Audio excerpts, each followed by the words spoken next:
房屋委員會已經喺各屋邨辦事處推出轉數快繳費服務，方便居民繳交租金及其他費用。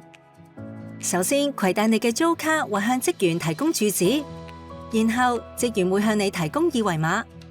當你核對二維碼上嘅金額後，就可以使用手機上支援轉數快嘅應用程式，掃描該二維碼完成付款。